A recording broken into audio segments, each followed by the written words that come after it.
하나님의 말씀 보겠습니다. 하나님의 말씀은 히브리서 12장 1절부터 2절 말씀까지 같이 한 목소리로 봉독하겠습니다. 시작. 이러므로 우리에게 구름같이 둘러싼 허다한 증인들이 있으니 모든 무거운 것과 얽매이기 쉬운 죄를 벗어버리고 인내로서 우리 앞에 당한 경주를 하며 믿음의 주요 또 온전하게 하시는 이 예수를 바라보자. 그는 눈 앞에 있는 기쁨을 위하여 십자가를 참으사 부끄러움을 개의치 아니하시더니 하나님 보좌 우편에 앉으셨느니라. 아멘.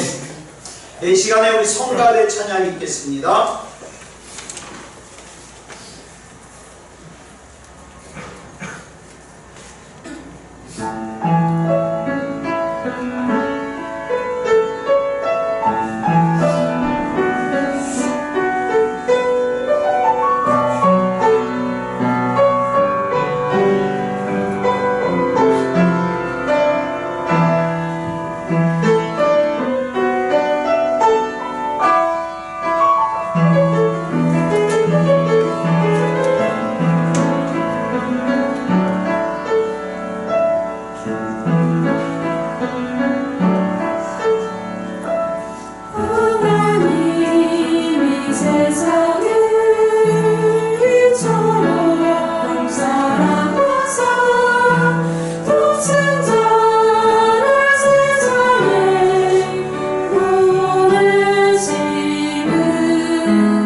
우리를 위하여 이 땅에 오셔서 그 모진 고통과 수치와 수모를 감당하시며 십자가를 져주신 주님 감사합니다.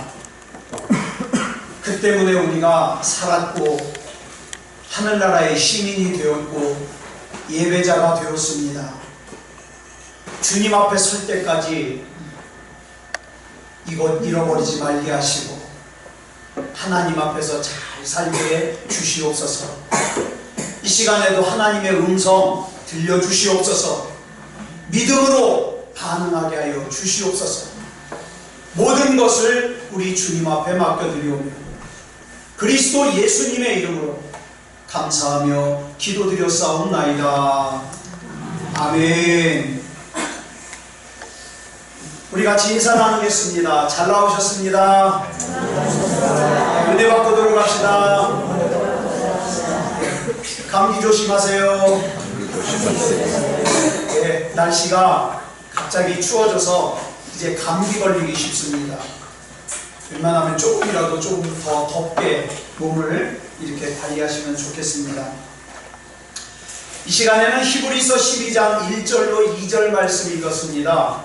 말씀의 제목은 나에게 하나님은 어떤 분이십니까? 나에게 하나님은 어떤 분이십니까? 주 64년 7월 18일 밤 자정이 조금 넘은 한밤중에 로마 시내에 어처구니 없는 대형 화재가 일어납니다. 여러분, 로마에 가면 콜로세움이라고 하는 큰 운동장이 있잖아요. 경기장. 그 경기장의 북서쪽에 상가가 밀집되어 있었는데 거기서부터 불이 나기 시작해가지고 로마 전역으로 번지기 시작한 거예요. 왜 그랬냐면 이 당시 로마의 집들이 전부 나무로 지어졌습니다. 나무로. 게다가 도시계획이 전혀 안 되어 있기 때문에 집들이 다닥다닥 붙어 있어요. 그러니 얼마나 잘 타겠어요. 그래서 상가에서 일어난 불이 순식간에 로마 전역으로 다 번져갔는데 이 불이 약 5일, 6일 동안 계속 타는 거예요. 네. 그러다가 점점 불이 잦아들기 시작했어요. 그래서 사람들이 이제 불이 좀 꺼지나 보다 그랬는데 갑자기 강한 바람이 불어오더니 다시 불이 타기 시작해서 10일이 넘게 불이 탔어요. 이 당시 로마의 전체 구획이 도시계획이 14개 구역으로 나누어져 있었는데 이 14개 구역 가운데 10개 구역이 불이 났어요. 그러니까 난리가 난 거죠. 이 불 때문에 로마에 살고 있던 사람들 대부분이 집을 잃었고 전 재산을 잃었고 사랑하는 가족을 잃었습니다. 이렇게 약 10일 동안 로마를 다 태운 불이 꺼지고 난 뒤에 로마 시민들이 다시 로마로 돌아왔는데 난감하죠. 잿더미만 남았으니까. 그랬는데 이 로마 사람들이, 로마 시민들이 뭘 생각했느냐, 옛날부터 이 로마의 황제인 네로가 이것을 빨리 정리하고 도시계획을 하고 싶다, 줄 맞춰서 도시를 다시 짓고 싶다, 이런 얘기를 한 것을 기억해낸 거예요. 그래가지고 사람들이 생각하기를 이건 황제가 일부러 불을 지른 거다, 이렇게 생각한 거예요. 그래가지고 사람들이요 화가 나가지고 당장이라도 로마 황제 네로가 있는 그 황궁으로 쳐들어갈 기세예요. 그래서 네로 황제가 겁을 잔뜩 집어먹고 어떻게든지 이 자기한테 오는 이 혐의를 갖다가 다른 사람에게 덮어 씌워야 되겠는데 누구를 덮어 씌울까 하다가 생각해낸 것이 그리스도인들이에요. 그래서 그리스도인들이 불을 질렀다, 이렇게 그리스도인들에게 모든 죄를 다 덮어 씌웠습니다. 이것은 마치 1923년 일본의 도쿄 외곽에 있는 관동이라는 지역에서 대지진이 일어났을 때와 비슷해요. 1923년 9월 1일 시간도 기록되어 있어요. 오전 11시 59분 일본 도쿄에서 아주 가까운 곳에 있는 가나가와 현이라는 곳에 사감이라는 그 항구가 있거든요. 이렇게 나와 있는 만이라고 그러죠. 그곳이 진앙지인데 지진이 리터 규모 7.9에서 8.4니까 엄청난 거예요. 대지진이 발생했어요. 근데 이때 시간이 언제냐?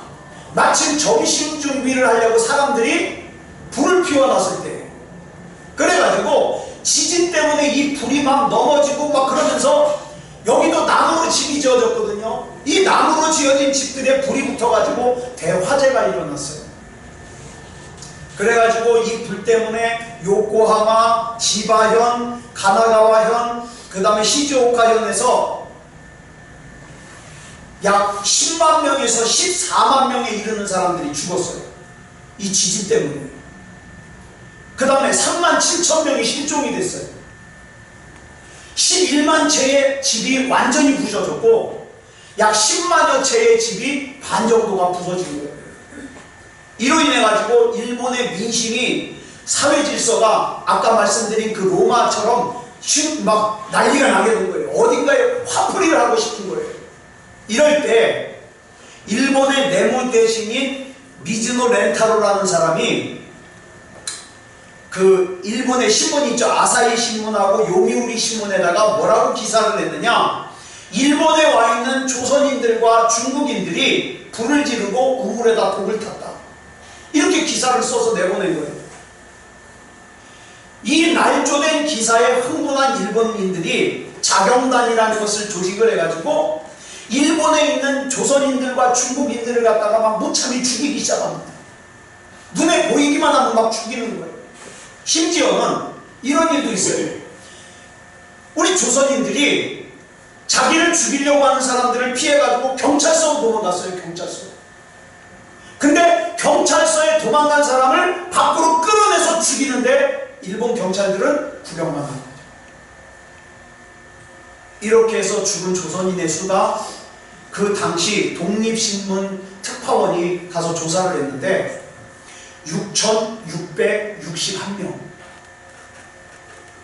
이 중에 상당수는 시체조차 못 찾아요. 그런데 일본 정부는 조선인의 사망 숫자가 233명이라고 축소해서 보도했고 발표했고, 이후로도 지금까지도 일본은 이 사건에 대해서, 관동 대지진의 이 학살에 대해서 사법적인 책임이나 도의적인 책임을 진 사람이 한 사람도 없다. 여러분, 이게 약한 나라의 서름이에요. 약한 나라의 서름.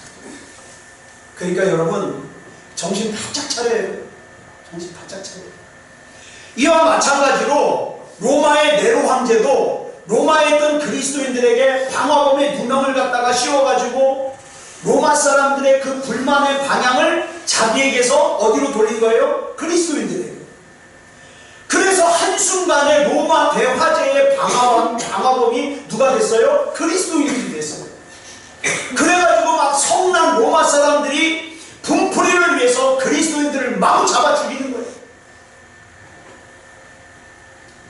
처음에는 너 예수 믿지? 그래가지고 믿는다 그러면 잡아갔어요. 근데 그렇게 해가지고 많은 사람들이 잡혀가니까 이제 자기가 예수 믿는다고 얘기 안 하잖아요. 그러니까 그 다음에는 예수 믿는 사람을 잡아서 고문을 합니다. 너랑 같이 예수 믿는 사람 되라고. 근데 이 순교 사회에 보니까 고문 방법이 나오는데, 그 고문하는 방법 중에 하나가 예수 믿는 사람들의 자녀를 잡아와요. 그 자녀 중에서 5살 내지 8살 정도 되는 애들을 갖다가 골라내요. 그래가지고 걔네들에게 양으로 만든 가죽과 양가죽, 그 다음에 염소의 가죽을 갖다가 씌워요. 옷처럼. 그런 다음에 뛰어가게 합니다. 그럼 애들이 막 뛰어가잖아요. 그럼 뒤에다가 성난 들깨를 갖다가 풀어놔요. 그러면 이 들깨가 가가지고 양인 줄 알고 염소인 줄 알고 그 5살, 8살 먹은 아이들을 갖다가 막 물어뜯어요. 그걸 뒤에서 부모들이 보게 하는 거예요. 그래도 너랑 같이 예수 믿는 사람 얘기하지 않겠느냐. 그래가지고 마지못해서 자기랑 같이 예수 믿는 사람 이름을 갖다가 대잖아요. 그럼 가서 또 붙잡아 옵니다. 순교 사회에 보니까 또 이렇게 죽인 예도 나와요. 예수 믿는 사람들을 갖다가 기둥에다 이렇게 묶어놔요. 그리고 몸에다가 송진을 갖다가 그 다음에 여러분 초 만드는 파라핀 있잖아요. 그걸 섞어가지고 막 몸에다가 막 발라봐요. 그리고 하루 종일 나가요. 그러면 이게 이제 몸으로 이렇게 흡수가 됩니다. 그런 다음에 이제 해가 떨어지는 5시에서 6시쯤 되면 그 살아있는 사람 몸에다가 불을 붙입니다. 그래서 기록에 보면 그렇게 기둥에 묶여서 인간 초과된 그리스도인들이 로마의 밤거리를 밝혔다. 이렇게 기록되고 있어요. 그것으로도 성이 차지하는 로마 사람들은 잡아온 그리스도인들을 경기장 안에다가 풀어놓고 일주일 정도 굶긴 맹수들을 갖다가 풀어놓아서 그 배고픈 맹수들이요 뼈까지 으스러뜨리는 거예요. 그래가지고 예수 믿는 사람들을 죽게 만들어요. 그 모습을 보면서 로마 사람들은 즐거워했습니다. 여러분 보세요. 내가 고통당하고 죽는 건 참을 수 있어요. 왜? 나는 그냥 순교하면 나는 천국 가니까. 내가 고통당하는 건 참을 수 있는데 내 사랑하는 자녀가 내 눈앞에서 사나운 들깨에게 배고픈 맹수에게 물려 죽는다는 걸 본다고 생각해요. 근데 이때 이 박해를 피할 수 있는 방법이 하나 있어요. 그게 뭐냐? 이 당시 황제인 네로 황제의 부인이 유대교 교인이에요. 그래서 유대교를 믿는 사람은 괴롭히지 않아요. 그래서 수많은 사람들이 이렇게 생각합니다. 아니 왜 꼭 위험하게 예수만 믿을 필요가 뭐가 있어? 거기서 믿는 하나님이나 유대교에서 믿는 하나님이나 똑같은 하나님인데? 그러면서 많은 사람들이 유대교로 개종을 했습니다. 근데 여러분, 유대교에서는 하나님은 믿지만 예수님은 인정 안 해요. 그런데 우리가 잘 알고 있는 요한복음 14장 6절을 보면 예수님께서 분명히 이렇게 말씀하셨어요. 시작! 내가 곧 길이요 진리요 생명이니 나로 말미암지 않고는 아버지께로 올 자가 없느니라. 그런데 이 당시에는 내가 예수 안 믿겠다고만 얘기하면 살아요. 내 자식도 살아요. 만약에 여러분이라면 어떻게 하겠습니까? 그래서 수많은 그리스도인들이 자기가 그리스도인이라는 걸 숨기고 그 다음에 골방으로 숨기 시작합니다. 카타콤으로 숨기 시작합니다. 카타콤 아시죠? 이곳은 이 집안, 이 땅속이 석회질이라 이렇게 파는 건 쉬운데 파가지고 공기를 만나서 딱딱하게 굳으면요 엄청 딱딱해져요. 그래서 사람들이요 땅 굴을 파고서 숨기 시작해요. 그게 카타콤이에요. 이때 이런 상황 가운데 있는 로마의 그리스도인들에게 편지가 한 통 도착하는데 그 편지가 뭐냐? 히브리서입니다. 여러분 한번 생각해 보세요. 그 고난과 어려움 속에서 그리스도인들이 가만히 앉아만 있을까요? 얼마나 많이 기도했겠습니까? 여러분도 힘들 때 기도 많이 하잖아요. 얼마나 기도 많이 했겠어요? 얼마나 간절하게 기도했겠어요? 얼마나 금식하며 기도했겠어요? 게다가 마태복음 28장 20절에서 예수님이 뭐라고 약속하셨어요? 시작! 내가 세상 끝날까지 너희와 항상 함께 있으리라. 항상 함께 있겠다고 약속하신 예수님이 침묵하셔요. 내가 이 핍박을 당하고 있는데 아무런 반응도 보이질 않아요. 그러던 중에 당시 그리스도인들의 정신적인 지주였던 예수님의 수제자가 붙잡혀서 십자가에 거꾸로 매달려서 죽습니다.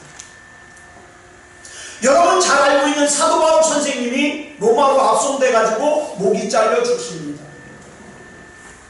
이런 소식들 앞에서 수많은 그리스도인들은 회의감에 빠졌어요. 대체 내가 그동안 믿었던 예수가 누구냐? 나는 그동안 예수를 하나님으로 알고 믿었는데 이렇게 무기력할 수가 있냐 이 말이에요. 유대교의 하나님은 진짜 하나님이라서 유대교인들을 저렇게 보호하는데 우리가 믿는 예수님은 진짜 하나님이 아니라고 했냐? 그래서 수많은 사람들이 유대교로 개종했습니다. 이때 전달된 편지가 히브리서랍니다. 그런데 이 히브리서 1장의 주제가 어떻게 시작합니까? 예수는 하나님의 아들이시다, 이렇게 시작합니다. 그리고 이 같은 시기에 기록된 복음서가 마가복음이에요. 히브리서와 같은 시기에 기록된 복음서가 마가복음인데, 마가복음 1장 1절을 보니까 이렇게 시작하고 있어요. 시작. 하나님의 아들 예수 그리스도의 복음의 시작이라. 여기서도 예수님은 하나님의 아들이시고 그리스도라는 걸 분명하게 선포하고 있어요. 그런데 지금의 현실과 지금의 상황에서 이런 고백을 한다는 게 쉽지 않아요. 교회 자리를 찾아다니는 어떤 목사님으로부터 연락을 받았습니다. 교회를 하려고 교회 자리를 찾아다니는데 건물주들이 교회를 안 준대요. 왜 그러냐 그랬더니 요 근래에 계속 방송에서 교회를 갖다가 공격하는 방송을 해놔가지고 교회를 안 준대요. 여러분, 중국은요 지금 대놓고 시진핑이요 있는 교회 다 부서뜨리고 있어요. 대놓고 교회 핍박하고 있어요. 우리나라는 지능적으로 핍박하고 있어요. 지금 막 시작하는 작은 교회들이 얼마나 핍박당하는지 몰라요. 이럴 때에 우리에게도 전달된 편지가 있죠. 히브리서입니다. 지금의 현실과 상황에서는 주는 그리스도시라고, 복음이라고, 이걸 고백하는 게 쉽지 않아요. 여러분, 모세의 인도로 애굽에서 나온 이스라엘 백성을 우리는 출애굽 1세대라고 불러요. 그죠? 그리고 광야에서 태어난 이스라엘 백성을 출애굽 2세대라고 부릅니다. 근데 나중에 보면 출애굽 1세대, 즉 애굽에서 나온 이스라엘 백성은 가나안 땅에 못 들어가요. 가나안 땅에 누가 들어가요? 광야에서 태어난 출애굽 2세대만 들어가요. 그러면 출애굽 1세대와 출애굽 2세대 사이에는 어떤 차이가 있어서, 어떤 차이가 있어요? 도대체 둘 사이에 어떤 차이가 있어서 모세와 함께 그 엄청난 10가지 기적과 그 다음에 여러가지 기적을 경험했던 출애굽 1세대 사람들은 약속의 땅인 가나안에 못 들어가고, 광야에서 태어난 출애굽 2세대만 약속의 땅에 들어갔을까? 여러분, 분명히 하나님께서는 출애굽 1세대와 2세대에게 똑같이 약속을 주셨어요. 내가 너희를 약속의 땅 가나안으로 인도하겠다, 똑같이 약속을 주셨어요. 근데 무엇 때문에 출애굽 1세대는 못 들어가고 출애굽 2세대만 들어갔는가? 굉장히 중요해요. 히브리서 3장 19절에 그 이유를 분명하게 설명하고 있어요. 뭐라고 설명해요? 시작. 이로 보건대 그들이 믿지 아니함으로 능히 들어가지 못한 것이다. 믿지 아니함으로. 여러분, 출애굽 1세대 사람들과 2세대 사람들이 똑같이 하나님의 약속을 받았어요. 근데 출애굽 1세대 사람들은 믿지 않았어요. 출애굽 2세대 사람들은 믿었어요. 중요한 것은 하나님의 약속을 받았냐 받지 못했느냐가 중요한 게 아니에요. 그 하나님의 약속을 믿느냐 믿지 않느냐, 이게 중요한 거예요. 믿느냐 믿지 않느냐. 그러면 지금 저와 여러분은 출애굽 1세대입니까? 2세대입니까? 똑같이 하나님의 약속이 저와 여러분에게 주어졌거든요. 좀 더 구체적으로 말씀드릴게요. 한 예로 이사야 53장 5절을 보면 예수님께서 상하신 것은 우리 죄 때문이래요. 분명히 그렇게 나오고 있어요. 그래서 예수님이 징계를 받음으로 우리가 평화를 누린다 그랬어요. 이걸 믿는 사람은 평화를 누릴 수 있지만, 이 약속을 받았지만 믿지 못하는 사람은 평화 누리지 못합니다. 그뿐 아니에요. 또 그리고 예수님께서 채찍에 맞으심으로 우리의 질병이 낫는다고 그랬어요. 이 약속을 우리가 다 받았어요. 그런데 이 말씀을 갖다가 믿는 사람은 질병을 치유받을 수 있지만, 에이 그러면서 안 믿는 사람은 치유 못 받습니다.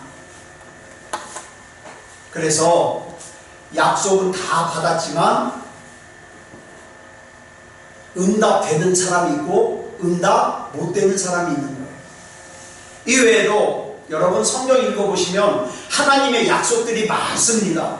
이 약속을 믿으면 나에게 그대로 이루어지지만 믿지 않으면 이루어지지 않습니다. 그래서 히브리서 4장 2절에 뭐라고 말씀했는지 아세요? 복음을 들을 때, 하나님 말씀을 들을 때 그 말씀을 믿음으로 받지 않으면 유익을 얻지 못한다, 이렇게 말씀하고 있어요. 그렇다면 이제 중요한 건 뭐예요? 하나님의 말씀을 믿음으로 받는다는 건데, 하나님의 말씀을 믿음으로 받는다는 게 도대체 뭐예요?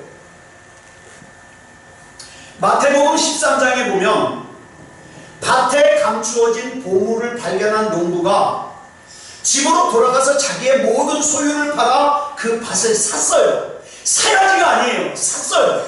그죠? 샀어요. 행동으로 보인 거예요. 변화로 보인 거예요. 잘 들으세요. 나를 변화시키지 못하는 믿음은 진짜 믿음이 아닙니다. 나를 움직이게 하지 못하는 믿음은 진짜 믿음이 아니라고요. 지난주에 우리가 이런 말씀 나눴습니다. 하나님께서 내 안에 심으신 나가 있는데, 그 하나님께서 내 안에 심으신 나가 큰 용사라는 하나님의 약속을 받았으면 어떻게 해야 돼요? 그러면 이제 큰 용사답게 살아야 돼요. 내 예배도 큰 용사답게, 내 기도도 큰 용사답게. 근데 이 약속을 받기 전하고 똑같아요? 그러면 믿음으로 받지 않는 거예요. 여러분, 요즘 기독교인들은요, 대부분 하나님에 관한 지식들이 많습니다. 아주 뛰어납니다. 뛰어나요. 그런데 우리 하나님께서 저와 여러분에게 원하시는 게 과연 뭘까요? 하나님에 관한 지식이 많아지는 거예요? 그게 진짜 중요한 거라면 성경 공부 열심히 해야 돼요. 밤새 가면서 해야 돼요. 근데 진짜 그게 하나님이 원하시는 걸까요? 아니요. 제가 성경을 보니까 하나님에 관한 지식을 많이 가지는 바리새인이나 서기관이나 율법사나 제사장들처럼 그렇게 성경 지식이 뛰어나지만 결국엔 그 지식 가지고 뭐 했습니까? 예수님이 태어날 때 헤로데게 가가지고 어떻게 하면 아기 예수님을 죽일 수 있는지 그 공모했잖아요. 지식이 중요한 게 아니에요. 그럼 뭐가 중요할까요? 믿음으로 하나님의 약속을 받는 게 중요한 거예요. 하나님은 내가 간절하게 기도할 때 응답하시는 분이심을 믿으십니까? 또 나의 하나님은 내 작은 신음에도 응답하시는 분이라는 걸 믿으세요? 그러면 여기에 믿음으로 반응하려면 어떻게 해야 돼요? 기도해야죠. 전보다 더 기도해야죠. 나 그거 알아. 그러면서 전하고 똑같아요? 그럼 믿음으로 안 받는 거예요. 야고보서 2장 19절을 보니까 이렇게 말씀하고 있어요. 시작. 네가 하나님은 한 분이신 줄을 믿느냐? 잘하는도다. 귀신들도 믿고 떠느니라. 여러분, 귀신들도 하나님에 관한 지식이 있어요. 성경 지식 많다고 자랑하지 마세요. 귀신보다 여러분 몰라요. 귀신이 더 많이 알아요. 귀신들도 하나님에 관한 지식이 있습니다.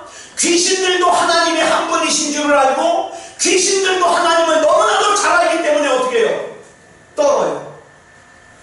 귀신들도 뭐하고? 믿고 떨어요. 이건 가짜가 아니야. 이건 진짜야. 그래서 떨어요. 그런데 여러분, 이 귀신들이 믿고 떤다 그래서 우리는 야, 그 귀신 참 믿음 좋네 이렇게 합니까? 아니요. 믿음 좋다고 하지 않아요. 여러분, 하나님에 관한 지식이 많다 그래서 곧 믿음이 좋은 게 아니에요.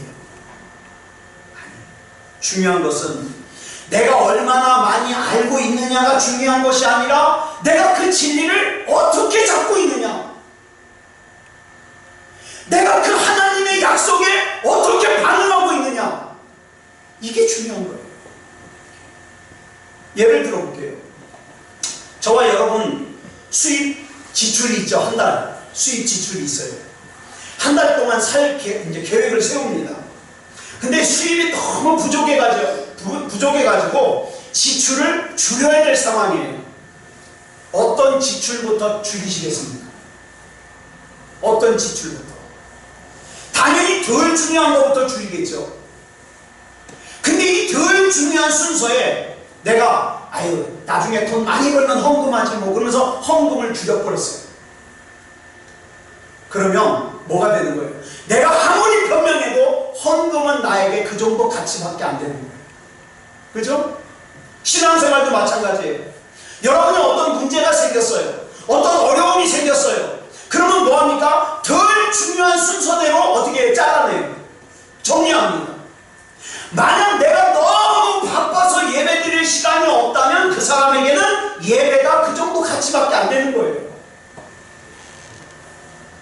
예배가 그 정도 가치밖에 안 된다는 건 뭡니까? 그 사람의 믿음도 그 정도라는 거예요. 그죠? 믿음도. 그러면 보세요. 나한테 예배의 가치가 하찮아요. 나한테 믿음의 가치가 하찮아요. 나한테 하나님의 가치가 하찮아요. 근데 그 사람이 하나님 나 좀 특별히 사랑해 주세요. 나 하나님 앞에 특별히 사랑받고 싶어요. 기대한다. 말이 돼요, 안 돼요? 안 돼요. 우리 옆 사람 한번 쳐다볼까요? 이렇게 얘기하겠습니다. 우리가 그러고 산대요. 우리가 그러고 산대요. 여러분, 마귀는요, 옛날이나 지금이나 우리 마음속에 뭘 심어놓으려고 그래요? 의심 심어놓으려고 그래요. 의심. 야, 하나님이 너 사랑한다며? 근데 왜 이렇게 힘들어? 의심. 야, 네가 이 정도로 기도했으면 마귀 나라도 응답하겠다. 그렇죠? 여러분, 예수님도 마귀가 이렇게 의심을 심어주려고 그랬어요. 뭐라고 그랬어요? 너 하나님의 아들이라며? 네가 진짜 하나님의 아들이면 명령해가지고 이 돌로 떡 만들어봐. 그럼 내가 믿을게. 너 하나님의 아들이라며? 그럼 성전 꼭대기에서 뛰어내려봐. 네가 안 다치고 뛰어내리면 내가 믿을게. 의심. 여러분, 또 여러분들은 예배 드릴 때마다 하나님의 임재를 느끼십니까? 그런 분 있으면 진짜 다음에 감사하고 무지 많이 해야 돼요. 얼마나 예배 드릴 때마다 막 하나님의 임재를 느끼면 얼마나 좋아요. 근데 거의 대부분이 그렇지는 못해요. 그러면 어느 날은 다 맨숭맨숭하고 막 뭐 은혜도 못 받은 것 같고 그럴 때 있잖아요. 그럴 때 이제 마귀가 득달같이 속에다가 어떻게 해요? 야, 하나님이 너 떠나셨다. 너 성경에 보니까 사울왕에게서 성령이 떠나니까 어떻게 된 거 너 알지? 너 하나님이 너 떠나 큰일 났다. 이래. 그럼 이제 그때부터 근심이 충만한 거예요. 하나님이 날 떠났다. 여러분, 이런 느낌을 중요하게 여기지 말라고요. 우리는 뭘 붙잡아야 돼요? 진리를 붙잡아야 돼요. 여러분, 하나님이 예수님의 이름 가운데 하나가 뭐예요? 임마누엘이에요. 임마누엘의 뜻이 뭐예요? 하나님이 나와 함께 계신다는 뜻이에요. 그럼 이게 진리예요. 그러면 우리 하나님은 임마누엘이기 때문에 내가 하나님의 임재를 느끼든 느끼지 못하든 상관없이 지금 하나님은 나와 함께 계세요. 이게 진리예요. 그래서 히브리서 저자는 그렇게 임마누엘의 믿음을 가지고 살았던 구약 사람들의 믿음, 구약 시대 사람들의 믿음의 모델들을 갖다가 쭉 열거하는데 그 열거가 어디 나오느냐? 우리가 믿음장이라고 하는 히브리서 11장에 나와요. 히브리서 11장을 보니까 몇 명인가 세보세요. 아벨, 에녹, 노아, 아브라함, 사라, 이사야, 야곱, 요셉, 모세, 라합, 기드온, 바락, 삼손, 이따, 다윗, 사무엘. 몇 사람? 못 세요? 아니 이거 아직 못 세요? 몇 사람? 16사람. 왜 이렇게 자신감이 없을까? 16사람, 16사람. 근데 이 사람들의 특징이 뭘까요? 이런 거 물어보면 대답 못 할 수도 있어요. 근데 다 불러주고 세는데 16 그래야죠. 이 사람들의 특징이 뭐예요? 하나님께 약속을 받은 사람이에요. 근데요, 또 하나 특징이 있어요. 성경을 보니까. 뭐냐면, 하나님의 약속을 받았지만 그들이 처한 상황은 하나님의 약속이 이루어질 가능성이 전혀 없는 상황이에요. 이 사람들의 특징입니다. 그러나 그럼에도 불구하고 끝까지 하나님을 신뢰했던 사람들이에요. 그래서 이 사람들을 일컬어 뭐라 그래요? 믿음의 사람들. 여러분, 이 사람들은 자기의 느낌을 신뢰하지 않았습니다. 자기 눈에 보이는 것에 영향받지도 않았어요. 눈에 보이는 것이 없어도, 귀에 들리는 것이 없어도, 손에 잡히는 것이 없어도 오직 진리의 말씀 붙잡고 진리의 하나님의 약속 붙잡고 믿음으로 나가는 거예요. 오늘 저와 여러분의 절대적으로 필요한 게 이겁니다. 딴 거에 속지 마세요. 이런 사람들에 대하여 히브리서 11장 38절에 보니까 결론적으로 뭐라 그래요? 시작! 이런 사람은 세상이 감당하지 못하느니라. 여러분, 이 사람들이 기적의 사람이기 때문에 세상이 감당 못해요? 아니요. 이 사람들이 능력의 사람이기 때문에 세상이 감당 못해요? 아니요. 그러면 왜? 믿음의 사람이기 때문에. 어떤 마음의 유혹에도 무너지지 않는 믿음의 사람이기 때문에 세상이 감당 못하는 거예요. 그래서 여러분, 성경에서 말하는 믿음의 사람은 어떤 사람이냐? 내 삶이 어떠하든지, 내 환경이 어떠하든지 하나님의 진리, 하나님의 약속의 말씀을 꼭 붙들고 죽으면 죽으리라 그러고서 가는 사람이 믿음의 사람이에요. 그런데 그 다음에 이어지는 오늘 본문이에요. 이제 히브리서 12장 1절을 보니까 믿음의 사람들에게 권면하는 내용이 나와요. 그 믿음의 모델들을 쭉 11장에서 얘기하고 난 다음에 이제 그 믿음의 사람들에게 권면하는 내용이에요. 1절 같이 읽겠습니다. 시작! 이러므로 우리에게 구름같이 둘러싼 허다한 증인들이 있으니 모든 무거운 것과 얽매이기 쉬운 죄를 벗어버리고 인내로써 우리 앞에 당한 경주를 하며. 여러분, 믿음의 사람들에게도 뭐가 있어요? 무거운 것이 있어요. 믿음의 사람들에게도 뭐가 있어요? 얽매이기 쉬운 것이 있어요. 무거운 게 뭘까요? 여러분, 마태복음 19장을 보면 한 부자 청년이 나와요. 이 부자 청년은요, 영생에 관심이 있어요. 그러니까 여러분, 우리 기준으로 볼 때 믿음이 좋은 사람이에요. 영생에 관심이 있어요. 그래서 예수님을 찾아왔어요. 그랬더니 예수님이 뭐라 그래요? 다 말씀하신 다음에, 야, 너한테 한 가지 부족한 것이 있는데 너 돈 많지? 너 그거 다 팔아서 가난한 사람 나눠주고 나 와서 나 따라라. 나 쫓아라. 그랬더니 22절에서 뭐라 그래요? 시작! 그 청년이 재물이 많으므로 이 말씀을 듣고 근심하며 가니라. 자, 그러면 이 청년에게 있어서 무거운 건 뭘까요? 재물이 많은 것, 또 재물을 사랑하는 마음. 이게 무거운 거예요. 여러분 한번 자가진단 한번 해보세요. 나에게 특별히 내 마음을 무겁게 하고 나로 하여금 쉽게 지치게 하고 나로 하여금 포기하게 만들고 나로 하여금 기쁨을 잃어버리게 만들고 나로 하여금 금방 절망하게 만드는 있을 거예요. 있죠? 그게 무거운 거예요. 예를 들면 어떤 사람에게는요, 두려움이 충만해요. 막 있지도 않은 일 갖다가 미리 끌어다가 걱정하고 두려워하느라고 잠을 못 자요. 이게 무거운 거예요. 또 어떤 사람은 지나친 염려. 저도 이창훈 목사도 그래요. 막 아직 있지도 않은데 막 미리 걱정하느라고. 이 나라가 어떻게 될까 막 미리 걱정하고. 이게 무거운 거예요. 어떤 사람에게는요, 음란한 생각과 마음이 이거 하면 안 돼 그러면서도 어느새 보면은 음란에 빠져 있어요. 이게 무거운 거예요. 어떤 사람에게는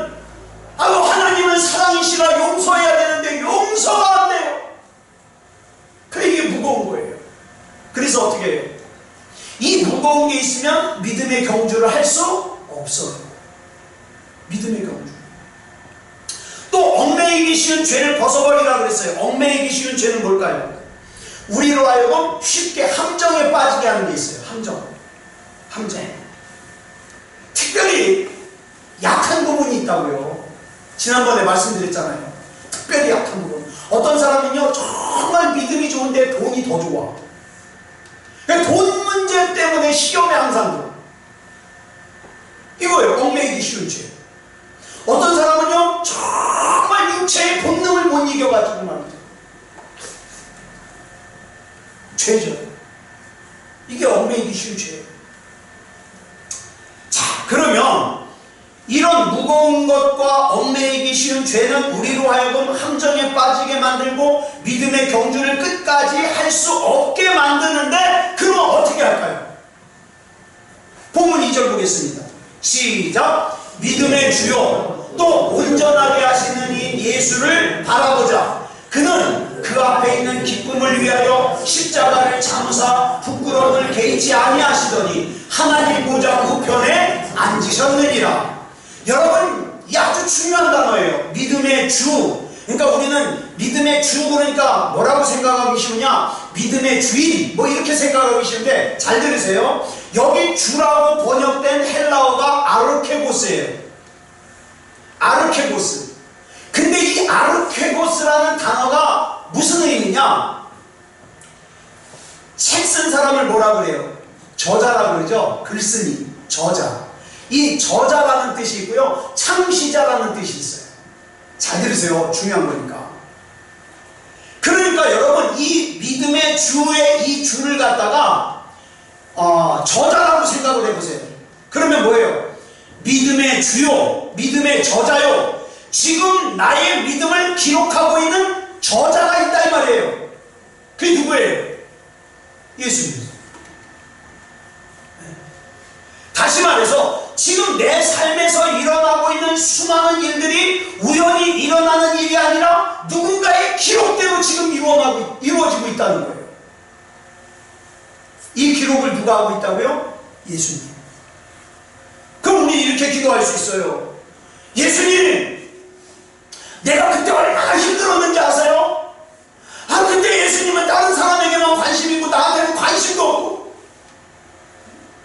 내가 사자굴에 갇혔을 때, 내가 횃불이 되어가지고 막 불에 몸이 탈 때, 내 아이가 양가죽을 뒤집어 쓰고 들깨에게 찢길 때, 내가 세상에서 실패해서 흐느낄 때, 내가 질병으로 고생할 때, 내가 아무런 희망도 없을 때, 좌절과 절망이 나를 감쌌을 때, 주님 도대체 어디 계셨어요?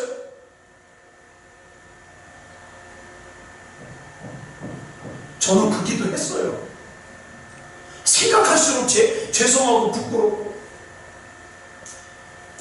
하나님 도대체 내가 힘들 때 어디 계셨어요? 나는 기댈 데가 없는데, 나는 의지할 데가 없는데, 나 하나님밖에 없는데, 하나님 내가 너무 힘들어서 하나님을 부를 때 어디 계셨어요? 그러다가 제가 히브리서 12장 2절을 읽다가 은혜를 받은 거예요. 사랑하는 자야, 그런 너의 삶을 기록한 것이 나란다. 그럼 내가 왜 모르겠니? 그리고 그 뒤에 것을 내가 왜 준비 안 했겠니? 그렇죠. 사랑하는 여러분, 누가 나의 믿음의 저자요 나를 온전하게 하시는 이 예수님을 바라보면서 주님께서 그렇게 하셨던 것처럼 내 앞에 있는 십자가를 참고 부끄러움을 견뎌내겠습니까? 하나님은 반드시 내 안에 담으신 하나님의 계획, 하나님의 뜻, 하나님의 섭리를 이루실 거야. 누가 이렇게 신뢰하시겠습니까? 우리 이 시간에 반주 준비해 주시고요, 우리 이 찬양 부르고 이제 합심으로 기도할 겁니다. 여러분, 세상 보지 마세요. 세상이 힘들다고 뭐 정치하는 사람들 원망하고, 심지어는 보면 막 인터넷에다 욕하는 사람들도 있고, 그런데 그거 아무짝에 쓸모없어요. 중요한 건 뭡니까? 내가 하나님 앞에 믿음다운 믿음이 되는 거예요. 내 눈이 주님 바라보는 거예요. 우리 이 찬양 부르고 합심으로 기도하겠습니다.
지금 여러분 가운데 지금 옆에 사람에게 내색은 하지 않지만 참 답답한 사람이 있을 겁니다. 그러나 여러분, 내 옆에 있는 그 누군가를 의지하기보다 믿음의 저자요 나를 온전하게 하시는 주님을 이 시간 바라보시기 바랍니다. 주님, 끝까지 주님을 신뢰합니다. 하나님의 때에 하나님의 방법으로 내 안에 역사하여 주시옵소서. 우리 이 시간 다같이 합심으로 기도하겠습니다. 사랑의 아버지 하나님 감사합니다. 아버지 하나님, 이 시간 우리 하나님께서 붙잡아주셔서 하나님 보게 하여 주시고 하나님을 예배하게 하여 주시니 감사합니다. 때로는 아버지 하나님, 나 혼자 남은 것 같고 답답하고 낙심되고 좌절되고 절망되어서 어떤 방법도 나에게 없을 때 하나님께서 나의 소망이 되어주시고 나의 피할 바위가 되어주시고 나의 요새가 되어주시니 감사합니다. 지금까지의 내 믿음을 기록해 주신 주님, 앞으로의 내 믿음도 기록하신 주님, 믿음의 저자로 나를 온전하게 하시는 주님을 바라보게 하여 주시옵소서.